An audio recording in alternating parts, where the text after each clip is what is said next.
Every night well, most of us at least, just climb into our beds and drift off. We spend around a third of our lives asleep, which is crazy if you think about it. I mean, a whole 33% of your life you spend seemingly idle, turned off. So why do we sleep in the first place? What's so important about it, and how does it work? Well, the short and quite fascinating answer to some of these questions is that we don't really know all the details. Nevertheless, joining us in an attempt to answer some of these questions is Aadithya Dharmaraj, a high school senior student and the author of a couple of literature reviews and research papers, one of which tackles sleep. Hey, Adi. How you How doing? you Hey, doing? I'm doing good today. How about you? Pretty Pretty good. good, pretty good. Of course. So, would you like to say anything about yourself before we start? Of course. My name is Aditya.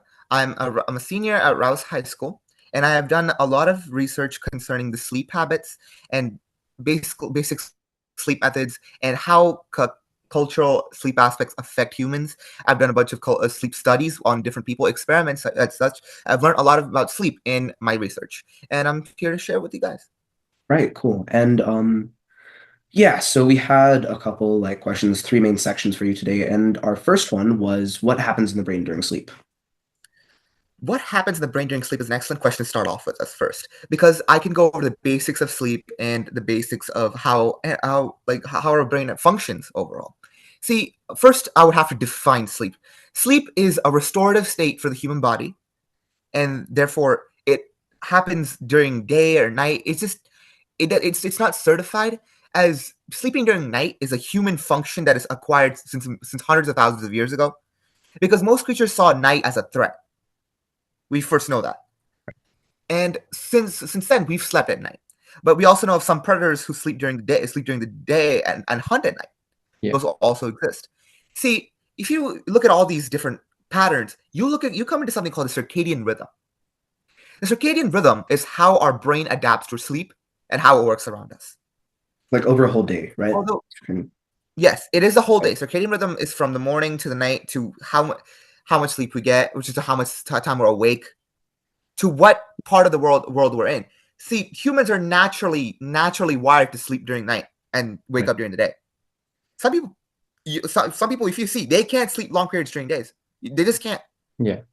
But if you know some people, they can't. They can sleep hour like several 5 6 hours straight at night while just calling it a nap while sleeping in and out during the morning. It's all just our body's response to the light phenomenon, Hmm. to the light aspect we're getting. But now going to directly answer your question, yes, sleep has been a very detrimental thing for almost all creatures on a matter of creatures on this planet, and it's the same for humans. We're not any different. As much as you're a depressed college brother in college might like to tell you that sleep before having 4 hours of sleep is important per day, it's not. It's way more important than just 4 hours. You need more to sleep than that. Sleep deprivation can have manner of issues. But going to the more topic at hand, what happens in your brain during sleep is that synapses are firing constantly throughout your head. But when your body is tired at a certain limit, your body starts releasing, well, it doesn't release, but your brain starts emitting a certain type of wave. See, when we're awake, we have something called alpha waves going. That is mostly responsible to your pons. Your pons is in the lower part of your brain, next to your medulla, which is also in the lower part of your brain. Your pons, what it does is it keeps your sense of consciousness. Right. And as long as your pons is active, it creates alpha waves. Hmm. Right. But during sleep, the slow loss of that certain wave, so that sort of wavelength, and it transferring from a type alpha wave to a type beta wave is the physical scientific definition of sleep. And then sleep is not a single, oh hey, I'm awake, I'm gonna hit the bed, and suddenly I'm producing all beta waves. Yeah. That is not how sleep works. Right. Sleep is separated into 4 sections. It's called NREM1, NREM2, NREM3, and REM. And REM standing for rapid eye movement. Although that might sound confusing, I will explain it in a couple seconds. For now, explaining about NREM1. See, when a person goes to their bed and lies down, they usually go into this state of a hallucinogenic state. Of course, you're not drunk or high or anything, but your body is starting to relax. All your muscle fibers are going to restorativeness, and most of your body's functions, your cleansing functions are working. Your lactic acid buildup during the day is getting flushed down by water, Right. or it's performing. Your cells are performing osmosis at a slower rate now. And the fact that your whole body stops during sleep is a complete myth. And no, your body continues to work throughout your sleep. If your heart stops beating in the middle of your sleep, you would be dead. Right. Yeah. So no, unfortunately, no. And also addressing another myth. No, you use more than 20% of your brain while you're sleeping. Your parts of your brain don't shut off. Your brain is at almost 100% capacity since birth, and will continue at that speed. It does not regress, and it does not ever lower one of its functionalities unless if physically done so through a means of lobotomy, which is a different topic. But getting back on track, sorry, I've been getting a lot off on track, but this is a big topic. Right. Yeah. The definition of function of sleep is of NREM1 is a hallucinogenic state your body is in. The first, oh yeah, I feel drowsy, man. I feel drowsy. That's NREM1. Now, you are not producing any beta waves at that point. You are fully almost all alpha waves. Still, you're still have your consciousness. You're still widely aware of your surroundings. You're still, if a random crack appears in your room, you can still be like, oh my god, am I finally being haunted? You can still say that. It's your body's still adjusting to everything. Your body's still adjusting to beta waves, and technically none has been produced yet because your pons is still up and running. So sort of an early transitional state, almost. Early transition. Awake. I would love to know. Right. Yes. But moving forward into the second phase is NREM2. This is the introduction of beta waves into the brain. Right. The introduction of beta waves into the brain is when you're aware, you're still aware of everything that's going around you, but your consciousness is gone. Okay. Although your consciousness is wavering, to put it basically. You're in between a realm of hallucinogen and you're still awake. So like what people call half sleep. Half sleep, yes. This is the perfect definition of a half sleep. See, during this phase of sleep, you are usually I think anyone could relate to a dream where they suddenly felt like they started falling rapidly. Yeah. Or they have felt as though they only close their eyes for a couple seconds, but then it seems 30, 40 minutes have passed. Yeah. These are all because they've been in NREM2 for a while. Right. Although although our NREM2 only lasts for an hour, it is still that is a massive amount your sleep cycle. NREM2 is one of the longest cycles. Parts of the cycle. And it proves as such because it's a required transition from alpha waves to beta waves in case of not to completely shut down our body. Right. Okay. Because a sudden shift from beta waves to sudden shift from alpha waves to beta waves would send a person to shock. Okay. Right. As seen with different diseases such as narcolepsy. Right. Okay.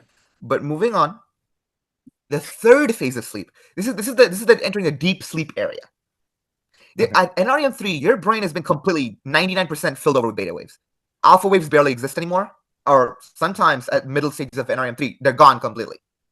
You are in the complete state of sleep now. This is where you get slight hallucinations. Slight images, flashing imagery here and there.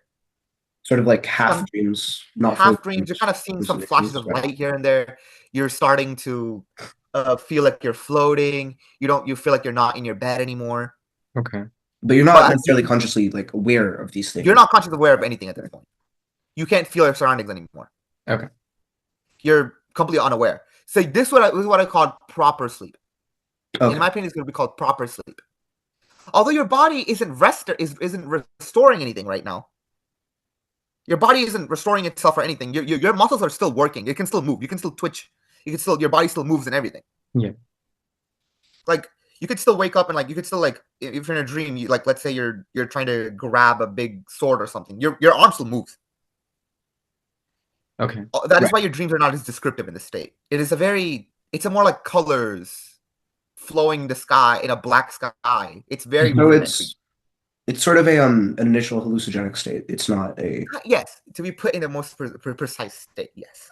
Okay. And the final goal of all sleep reaches at the very end called REM, rapid eye movement. And it isn't exactly as it sounds and kind of not as it sounds. Rapid eye movement is the phase where your eyes inside your sockets start moving rapidly. Sorry. Right. you have vivid imagery, vivid colors, vivid smells, vivid tastes. Yes, their tastes can be affected sometimes. Right. So just Although smell, your olfactory nerves are not connected with any of the major nerves in the body. You can yeah. still smell sometimes, but that is a special condition and it is rare. Okay. Okay. But the temporal lobe and the occipital lobe are the most affected. As in As auditory hearing, and auditory, and hearing, right? your vision. Okay. Vision. Auditory and vision nerves are affected a lot during your sleep. Okay. That is why you can clearly hear if Martha, your arch nemesis, suddenly becomes the beggar on the street. You can hear her cry. Yeah. Or you like ponies and unicorns, and suddenly you're flying on a pony and you're yelling in your sleep, and the pony starts talking about its love for the Minecraft movie. It's the random state of belief. It can be heard and seen. It is because of the synapses firing in those certain parts of your brain, your parietal lobe, your parietal lobe, and your prefrontal sometimes, and your temporal and occipital. It affects all parts of the brain not equally, but it does affect all parts of your brain. Yeah. But the most effective is the occipital and temporal, Right. auditory and vision. And this comes into a huge play, as this is a sense of restorativeness for your body. REM is the place where all your muscles are done. Your muscles are relaxed completely. You are not feeling. You can't feel it anymore at this point because your muscles are down. And this is where the phenomenon of sleep paralysis happens. If you wake up during this phase of sleep, if you've heard about your sleep paralysis demon. Right. Right. Yes, those aren't actually demons, and no, you're not getting haunted. You don't need to call a priest to your house. No, it is because you're still in a hallucinogenic state. Your brain was so rapidly picked out of your sleep that you're still producing beta waves, but you're also producing alpha waves at the same time. You are in NREM2, So you're essentially. aware of your surroundings, but the You're vivid also images are coming into.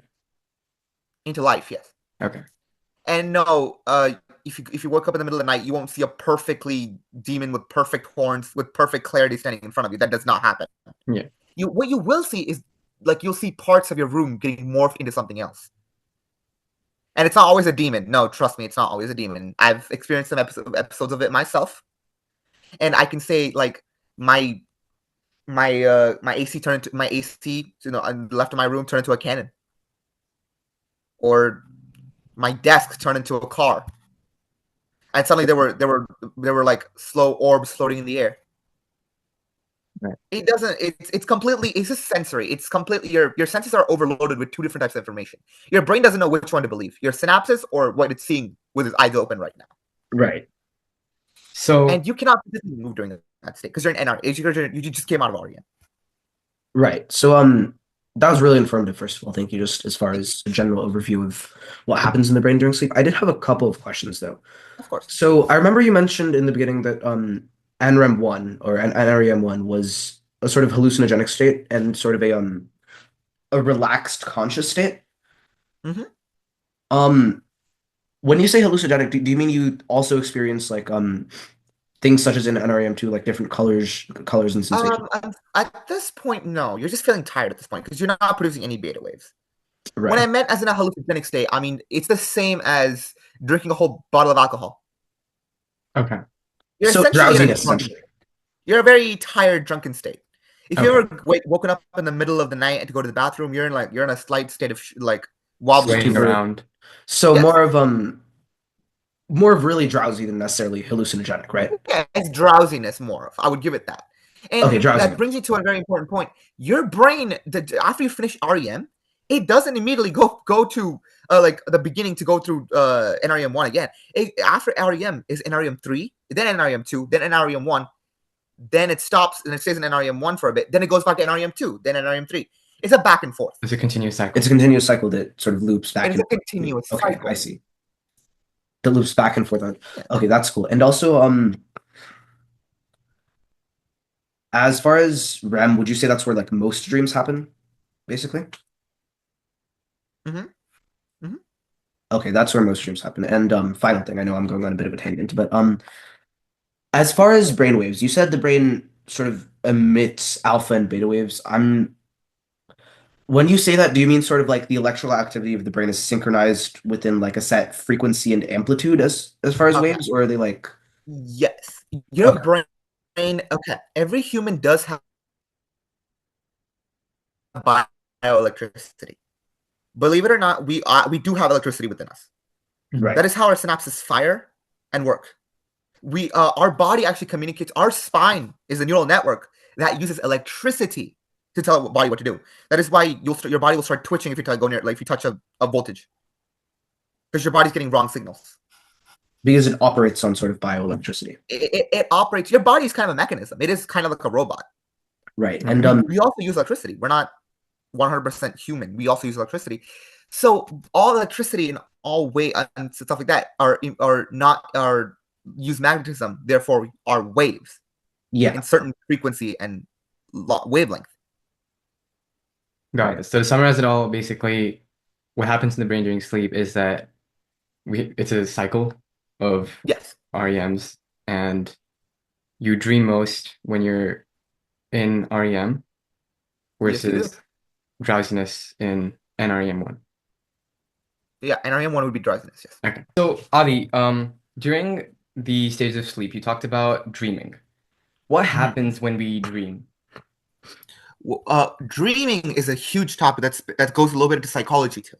Right. See, dreaming is every culture has its own phenomenon about it. And every single religion also has something to say about dreams, but most of it comes down to psychology. As there is no rudimentary cause for why dreams occur the way we do. Mhm. But putting it in the strictly scientific scope, sleep is determined as the firing of synapses during a time where the pons are deactivated and there's beta wave creation. Right.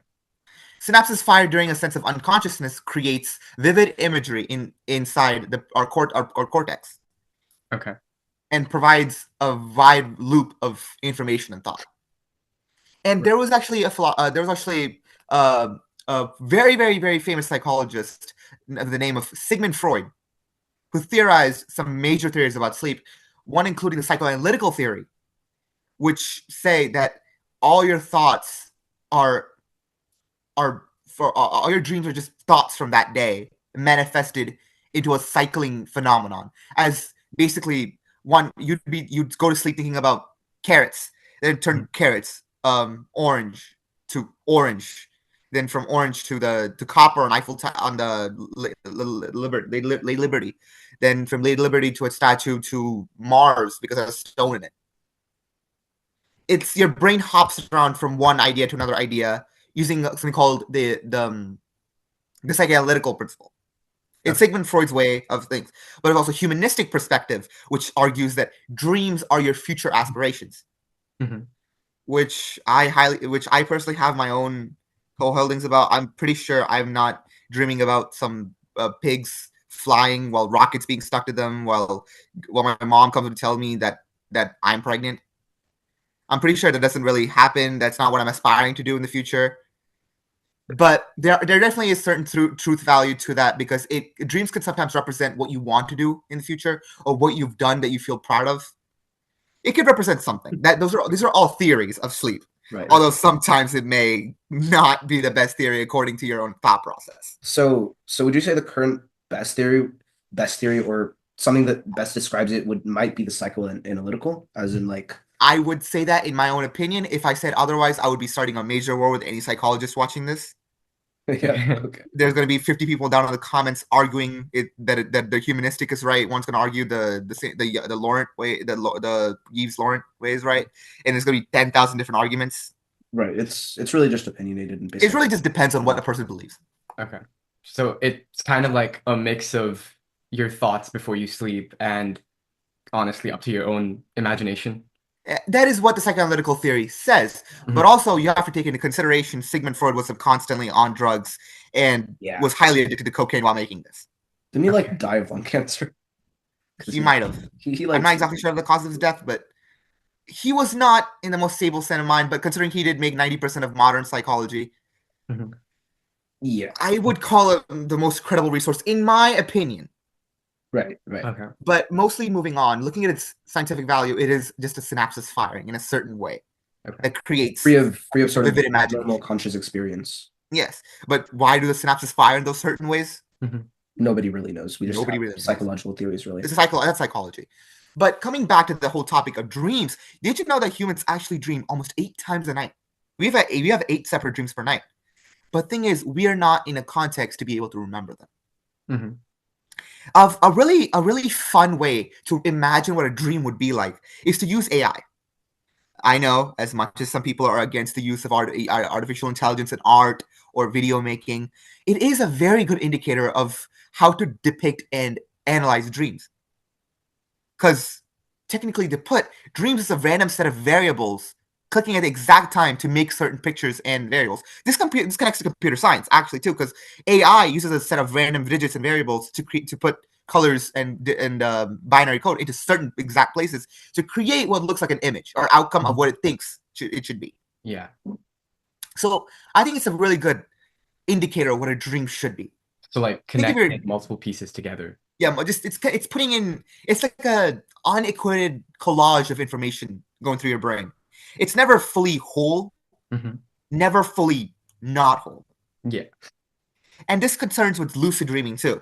Lucid dreaming is a state of consciousness while this is happening. This is actually what happens when some people have vivid dreams. This is how usually dreams usually happen at the end of NREM 3. Right. And this could be major signs of you having lowered amount of sleep during all days, or you having a certain habit that you've not given up. It's just a complete random chance, actually, to be honest. Okay. Right. There are certain videos on YouTube telling you how to get a lucid dream by force, but the validity of them is being tested as different people have different responses to sleep and their different variables. So there's nothing set in stone. Okay. As far as dreaming, when it comes to dreams, nothing is set in stone. Just putting that out. Right. See, the 7 force theory could be proven wrong the next day. We're in a turbulent. It's a very turbulent theory. There's no direct definitions of it. Okay. Right. But the reason you have those 8 dreams is because your brain is in a constant state of your brain goes from NREM 1 to the sleep cycle, but then it goes out of REM. Yeah. REM is restorative sleep, and therefore you dream at that time. So when it goes off of it, you stop dreaming, as much at least. Your dreams become less vivid. It become you less of your senses used. You like if you dream during like an NREM 3, everything will be muffled. Okay. Like you'll think you'll be hearing something. The slight whispers of wind will be turned into something. It's already existing sounds will sound a little different. While REM, you're making completely new sounds up. It's kind of like when you're dreaming and then randomly, like your teacher's talking to you, but then you're hearing the name in your mom's voice. In your mom's voice. That's all physically. That's all conditioned stimulus for us. So therefore, it would come at the end of an REM 3. Okay. Right. But that's just actual things like people saying whole sentences. Like, hey, Shoria, did you eat the burgundy today? The sky's falling to eat the food, money. See, those set of words have no correlation with each other. Yeah. But they're words you don't hear on the daily basis. They're not words you're conditioned to. That doesn't really. If I said all those random words to you suddenly, you wouldn't get any sense of anything, really. You wouldn't be like, oh, do I have to look back? Because when I say your name, Shoria, you suddenly have your brain sounds like, oh, pay attention. Yeah. The person said my name. Your brain clicks it. That is your stimulus being conditioned. That is Pavlov's conditioning. That is your brain conditioning saying like, oh, I turn. But if I said, hey, money, juice, board, ice, that doesn't. You're not conditioned to saying that unless every single time I say the word ice, I beat you in the head. So when I say the word ice, you're gonna start like, whoa. Yeah. That's conditioned stimulus. Okay. That is how our brain works, and this actually correlates with sleep too. Conditioned stimulus in your brain usually occurs at NREM 3. Your brain thinks you're starting to hear something. It's very confused at that state basically because it thinks it's awake. It thinks it's very well awake. It thinks it's still functioning as normal, but it doesn't know that it has fully beta waves now. Right. NREM 3 is just your body getting adjusted to beta waves. That's the whole point of it. Right. Okay. So I feel like we've gone a lot into both what happens when we dream as far as the brain's internal psyche, along with why we dream, different theories within psychology about that. So I also wanted to ask, how do dreams shift? Like you mentioned, we have maybe eight to or around eight dreaming episodes per night. How does one shift from one to another? Is it like happening right after one another, or is it like disparate points at REM sleep? Like what? How does that work? For every REM sleep, I would say that there's about 2 to 3 dreams, give or take. Okay. Okay. Or it could have one big dream, or it could have 20 different dreams, Mhm. small, cut up, chopped. It is completely up to your brain. It is completely up to, and it is, and sometimes they may have a smooth transition. Sometimes you might just see darkness for a bit, then go back to another dream. Mhm. But technically, your a hippocampus is the least active Okay. during this period. It is the least active. You could have had a dream about riding hippopotamus last night. You would have just not known. Right. Does that, I've heard that you typically only remember your dreams when It's either traumatic or it something wakes that, you up or yeah. something like that. That is a different part of the brain, actually. Your Oh, hippocampus okay. is not the one that actually registers. It does register it later, Mhm. but the first one that reacts to that is your amygdala, Emotional Okay. memory. Right. Okay. emotional memory. Your amygdala is also your fear sensor of the brain. Have you ever heard of fight or fight? Yeah. Right. Yeah, because Yeah. that's mediated by. Your amygdala is your flight or fight. When you receive a traumatic experience, let's say a veteran comes back from Vietnam and they're sleeping and they suddenly dream of Vietnam, being back in Vietnam, Yeah. their memories are going to get curdled up. And since they've had something called PTSD, post traumatic stress disorder, their stress hormones your cortisol will start getting released in their brain, activating, setting the brain into a high alert. Mhm. Your brain will literally think you're in Vietnam again. Yeah. They'll be thinking like, oh, they're in the walls, they're in the trees are talking. Suddenly, yeah. But then your brain will be like, the trees will actually start talking in your dreams or something. I don't know. It's your Mhm. association.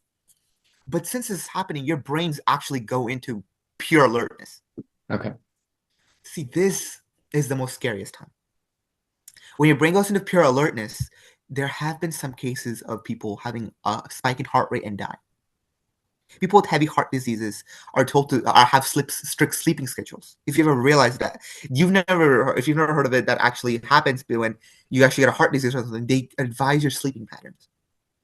That is the first thing they address because your heart is the most tender when it's asleep. Because that is when you can scare it the most. Yeah. If you see people always if you go up to a person who's writing on a piece of test, it's like boo, they won't get scared. Well, Mhm. maybe they might, depending on How how big of a scaredy cat they are. focused they are.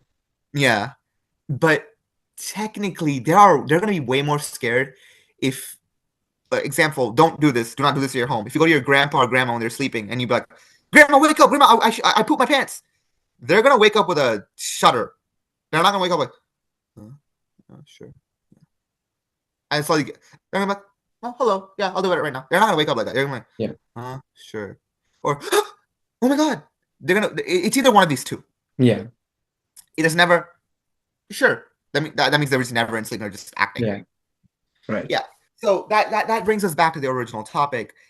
Dream transitions don't really transition as easy as you think. Mhm.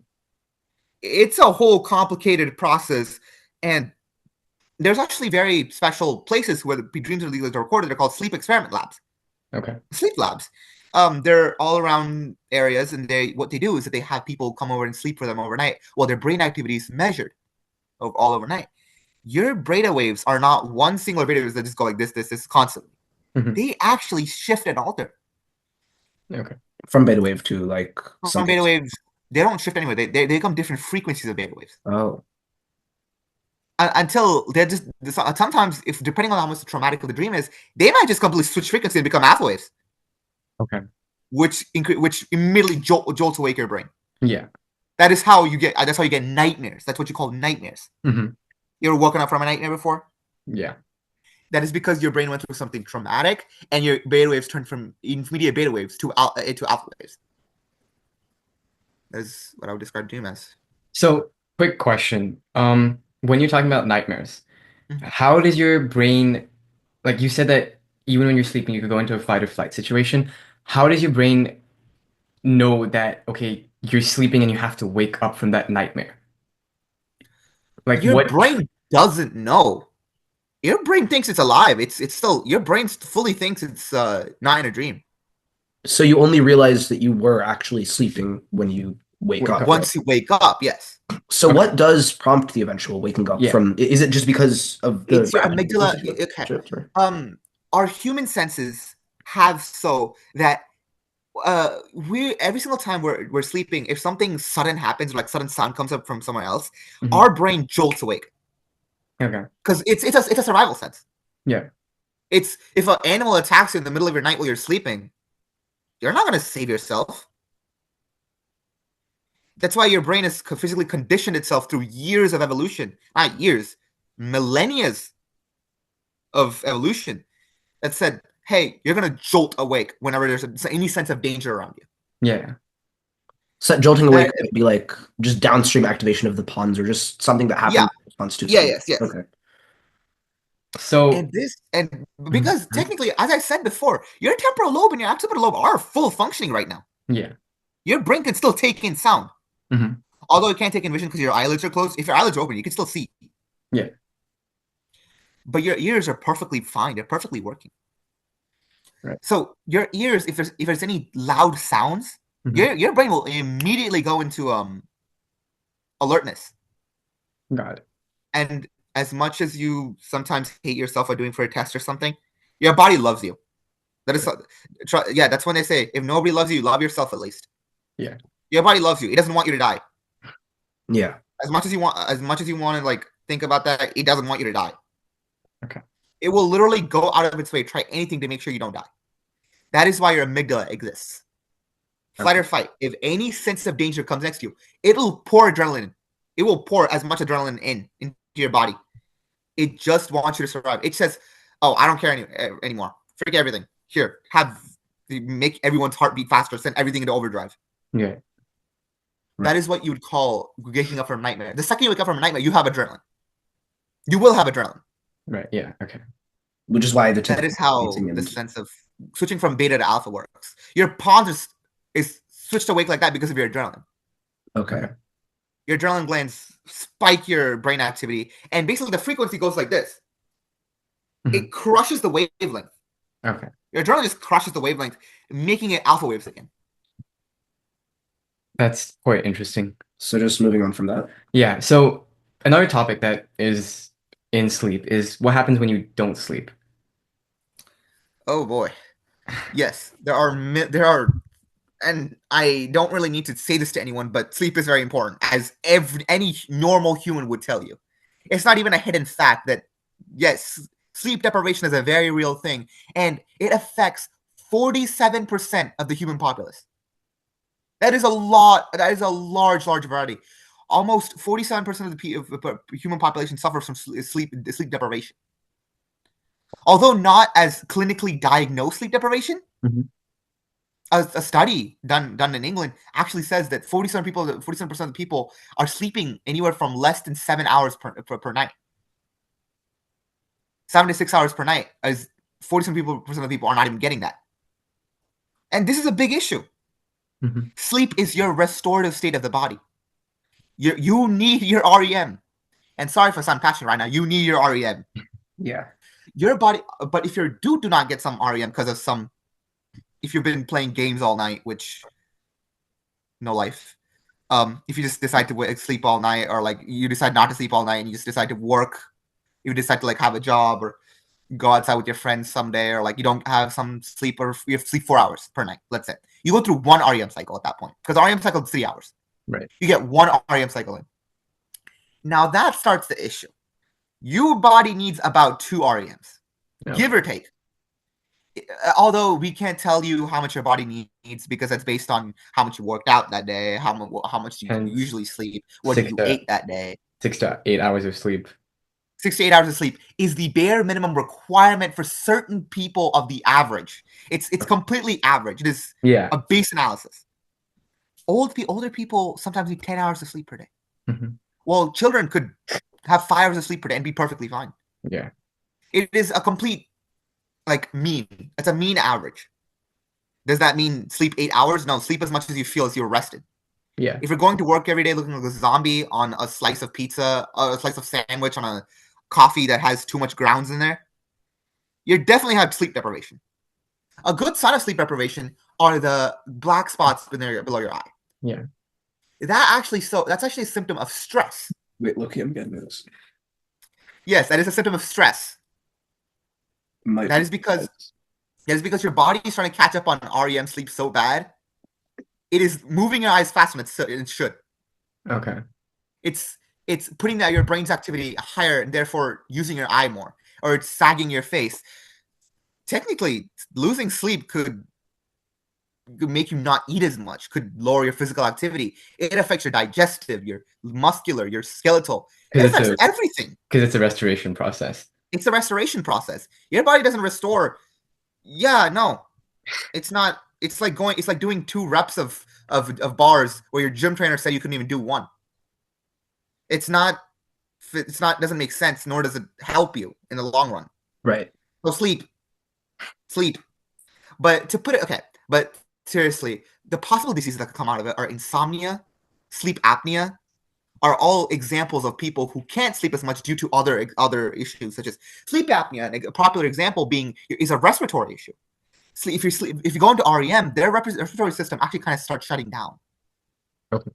That is a very, very dangerous thing that people need to sleep with exhalers and pipes stuck to their lungs while doing it. Yeah. Sleep apnea is a very, very scary disease. Imagine going to sleep one night and forgetting how to breathe mid-sleep. That is very scary. But the thing is, usually what happens is that when you forget how to breathe, you wake up in a fit of, I'm awake. Yeah. So you never really reach the deeper stages of sleep that you want to reach. Yeah. So that's the issue with them, because their pons somehow connects with their medulla. Mm-hmm. Medulla is what controls your heartbeat. Right. Yeah. That you don't want that to happen. Although right next to you do not want that to happen. If your medulla stops, your heart stops. So speaking of that, your brain has more chance of error, not because it is not getting rest. Your brain never gets rested. But now, since your body is not rested, it needs to spend extra resources. It needs to spend extra resources just to fuel your body now. And now now your brain can't gauge. After a certain point, your brain can't gauge how tired your body is. Because you've been awake all night. Your body's tired. You need sleep. Your lactic acid production is through the roof. But there's no restorative process. But your brain has a sneaky little tactic for this. Okay. Something called REM debt. Mm-hmm. I know this sounds crazy, but your brain literally has a debt police on you if you don't sleep as much. Yeah. It'll actually lower the other amounts of sleep, such as NREM1 and NREM2, will lower the amount of time it has in order to increase the amount of REM sleep you get. Right. Okay. That's why even if you don't feel sleepy, you can still go to sleep. It's just you won't be in REM as long enough. Mm-hmm. That's why if you're extremely sleepy, you haven't slept for 3 days, you'll go plop into sleep. You'll go plop like that. Right. You're sleeping. Because the amount of time your NREM1, NREM2, and NREM3 have been lowered now. Okay, I see. To allow more way for the REM. Think of it like you're an office worker that needs to meet a certain quota. Your brain is just meeting a certain quota of the REM phase to be considered a proper amount of sleep. Okay. And if you don't meet that, it's gonna keep debt. And if the debt gets too large, your body will just shut down. You'll fall head first. That's how you faint. Got it. Right. Okay. So we've sort of looked at why we sleep, what happens when we don't sleep, what are the sort of benefits of sleeping as far as restorative function, things like lactic acid, how do dreams shift, and yeah, that sort of really covers a lot of what we wanted to ask for this section of the interview. Yeah, was there anything else? Oh yeah, there was one thing actually. You mentioned that we need a set amount of REM cycles, 1 to 2 per night per sleep, right? Why do we need REM cycles? Is there like special restorative function that happens during then, or is it just something we don't REM sleep is all your restorative functions. I see. It is restorative. It is restoration. It is the epitome of your body relaxing itself. I see. Although it does, at the end of an REM3, it does also do restorative sleep. REM is not as major as an REM. I see. Okay. And an REM is like it's like the final boss of sleep. Keep it. It's the final goal everybody's trying to get to. I see. And REM 1, 2, and 3 are just phases to shift through. And the only safe way to get to REM is through the stages of sleep. Or through the stages of sleep. Otherwise, there is a certain disease that ignores these stages of sleep called narcolepsy. Narcolepsy, yeah. Although they can still go through the stages of sleep, Mhm. they still go when they sleep at night. They do still go through stages of sleep. They have random episodic parts where their pons just shuts off. Mhm. Their consciousness just flops like that. They're done. Yeah. Just throughout the day, even not even with. Just throughout the day. Just it could be sunlight. You could be in the middle eating lunch with your friends, and suddenly, that's it. Sleep. You're in sleep. You're deep sleeping. You're in deep sleep. You want to be like, hey guys, I don't feel so good. You won't be like that. You'll be like, oh, and it's done. Yeah. Yeah. It's like that. It's like fainting, kind of. Mhm. That is how narcolepsy and stuff like that it works. Right. Well, that covers really everything we wanted to do with this section as far as just an introductory look at sleep, what it does to the brain, to the body to some extent, and dreaming. Thank Yeah. you so much for your time, and we really course. appreciate it. Yeah. Thank you. All right. Did you will- want to add anything at all before we closed off, or? I know we're gonna do another section, and I want to talk about the. I don't want to talk about it, but like, I just want to say that looking at the next thing, I would love to explore the cultural aspects of sleep too, because as much as you realize, cultures around the world have different sleeping patterns and different sleeping techniques, which could largely benefit the public. But the unfortunate fact of it not being widely known, as today, I would just say is a basic introduction into sleeping and how it works. I haven't really gone into anything mind-blowing. Yeah. But I would love to go through that in the next section. All right. That would be course. great. Yeah, that's about it. Thank you again so much for your time and effort, Thank you. and I will see you on the next section.